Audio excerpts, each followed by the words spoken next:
एक नई वीडियो के साथ आज मैं फिर हाजिर हूं। आपका होस्ट और दोस्त विक्रांत जोशी आपका स्वागत करता हूं मैं रिव्यू मास्टर में, जिसमें हम लेके आते हैं दिन भर की स्पेस और डिफेंस न्यूज की टॉप खबरें। यदि आपने इस चैनल को सब्सक्राइब नहीं किया हुआ है तो अभी कर लीजिए और बेल आइकन को भी प्रेस कर दीजिए। यदि आप मुझे ट्विटर पर फॉलो करना चाहते हैं, लिंक डिस्क्रिप्शन में मिल जाएगा और स्क्रीन पर भी मिल जाएगा। अपनी सबसे पहली खबर की बात करेंगे तो वो अमेरिकन ड्रोन्स की तरफ से आ रही है, जिसको MQ रीपर के नाम से हम लोग जानते हैं, MQ-9A के नाम से जानते हैं, जो कि एक आर्म ड्रोन है और इसको अब भारत ने खरीदने का पूरा मन बना लिया है। इससे पहले हम लोगों ने खबरों में सुना हुआ था कि खरीदेगा भारत खरीदेगा, पर अब चीन के साथ जो सिनेरियो चल रहा है, अर्जेंसी में कुछ 6 इस प्रकार के ड्रोन खरीदे जाने हैं। 2 आर्मी को मिलेंगे, 2 नेवी को मिलेंगे, 2 एयरफोर्स को मिलेंगे। एक्चुअल में ये पूरा जो मसौदा है वो 30 ड्रोन्स का होने वाला है। 30 ड्रोन्स को अब 2 भागों में विभक्त कर दिया गया है। अर्जेंसी में तुरंत में, जो कि 2-3 महीनों में आ जाएंगे, वो 6 ड्रोन्स होने वाले हैं, जिसको MOD ने, मिनिस्ट्री ऑफ डिफेंस ने अपने इंटरनल मीटिंग में बिल्कुल डिसाइड कर लिया है कि ये 6 ड्रोन तो हमें खरीदने ही खरीदने हैं। और जो 24 और ड्रोन है उसकी एक्सेप्टेंस ऑफ नेसेसिटी जारी की जाएगी, उसको डिफेंस एक्विजिशन काउंसिल में मीटिंग में रखा जाएगा और जब वो जारी हो जाएगी तब जाके अमेरिका से खरीदा जाएगा और ये फिर 2 से 3 सालों का पूरा काम होने वाला है। तब हमारे पास 24 और ड्रोन इस प्रकार के आ जाएंगे। दाम की बात कर लेते हैं तो 30 जो ड्रोन है वो $3 बिलियन में आने वाले हैं। इस प्रकार से जो 6 ड्रोन शुरुआत में खरीदे जाएंगे, 2-3 महीनों के अंदर खरीदे जाएंगे, अर्जेंसी में खरीदे जाएंगे, उनका दाम 600 मिलियन होने वाला है। यानी कि 100 मिलियन का एक ड्रोन हमें प्राप्त होगा।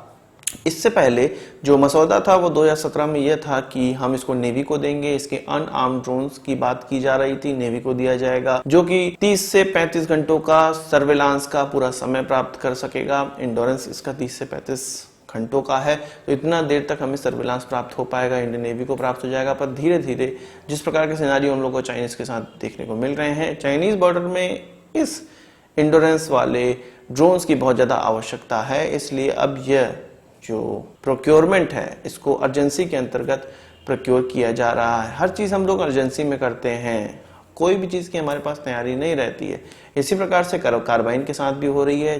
93,000 जो कार्बाइन हम खरीदना चाहते थे, फास्ट ट्रैक प्रोसीजर के थ्रू खरीदना चाहते थे, मतलब 2 साल पहले ही अर्जेंसी थी। तो अब क्या स्थिति होगी?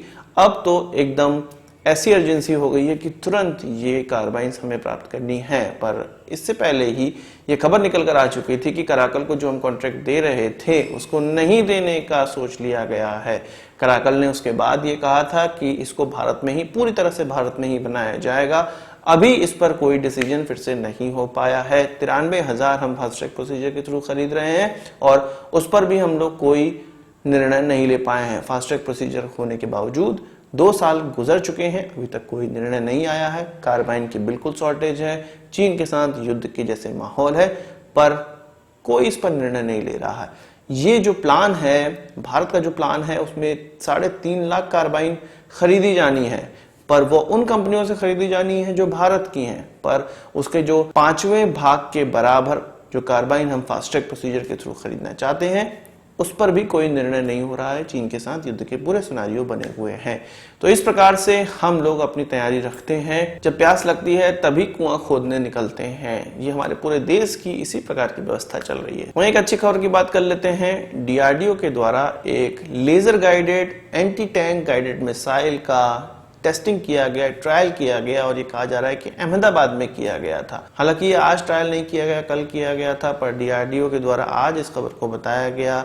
हमारे रक्षा मंत्री ने DRDO को मुबारकबाद दी है और इसकी कुछ तस्वीरें भी निकलकर सामने आई हैं। हालांकि एक वीडियो भी निकल कर आई है, तस्वीर भी निकल कर आई है। तस्वीर में देखने से ये लग रहा है कि इसका जो ट्रायल है वो हमारे मेन बैटल टैंक अर्जुन के द्वारा नहीं किया गया है, पर जो DRDO ने कहा है वो यही कहा है कि अर्जुन के द्वारा इसको ट्रायल किया गया है।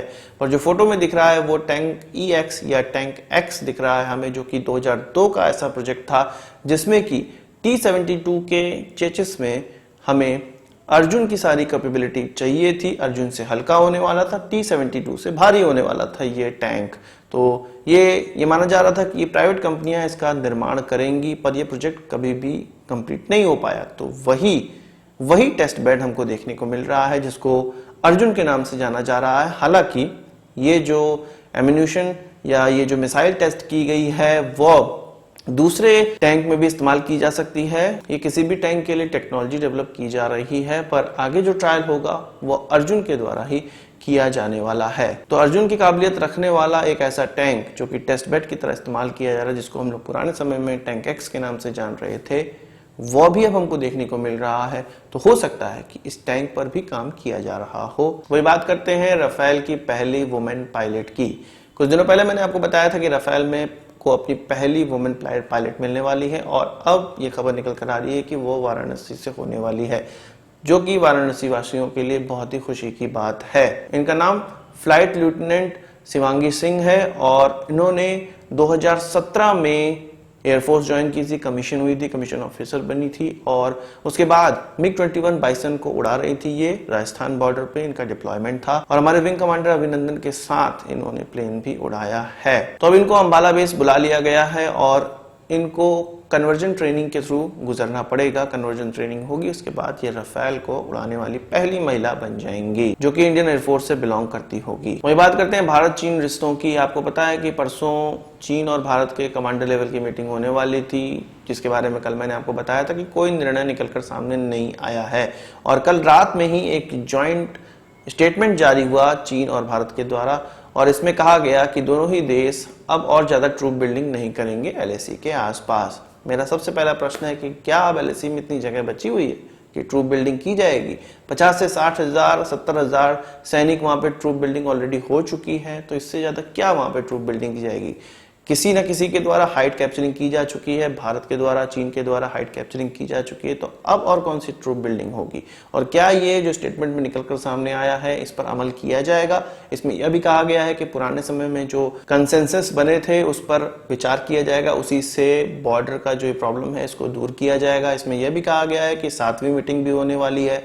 मुझे समझ में नहीं आता कि 14-15 घंटों की यह मीटिंग होती है, इसमें कुछ भी चीजें निकलकर सामने नहीं आती है। चीन ने यह साफ साफ कह दिया है कि भारत जिन हाइट्स में कैप्चरिंग किया हुआ है वहां से हटेगा, तभी PLA पीछे हटने को तैयार है। भारत तो ये चाहता ही था कि चीन इस प्रकार का प्रस्ताव रखे कि हमने जिस चीजों पे कैप्चरिंग की है वहां से हम पीछे हटेंगे, तब जाके चीन पीछे हटेगा। भारत ये चाहता था, पर यहाँ पे दिक्कत यह है कि चीन के द्वारा पहले यह पीछे हटने की कार्रवाई की जानी है। भारत की तरफ से ये कहा गया, चीन ने इसको नहीं माना है, ऐसा खबरों में निकलकर सामने आया है। तो जॉइंट स्टेटमेंट पे हमें नहीं जाना चाहिए, ये तो केवल एक औपचारिकता है जो कि कर दी गई, और मुझे साफ साफ पता है कि इस पर कोई भी काम नहीं होने वाला है, इस औपचारिक बयान पर कोई काम नहीं होने वाला है।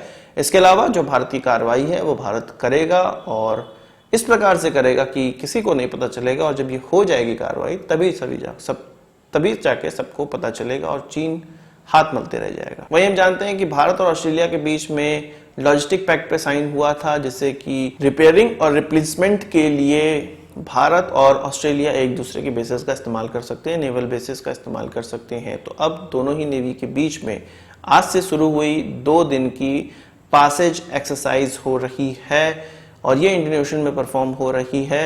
इसमें ऑस्ट्रेलिया और भारत की तरफ से वॉरशिप भाग ले रही हैं। दोनों ही तरफ से फ्रिगेट और कोवर्ट भाग ले रहे हैं, जो कि चीन की धड़कनें बढ़ाने के लिए बहुत ज्यादा काफी है।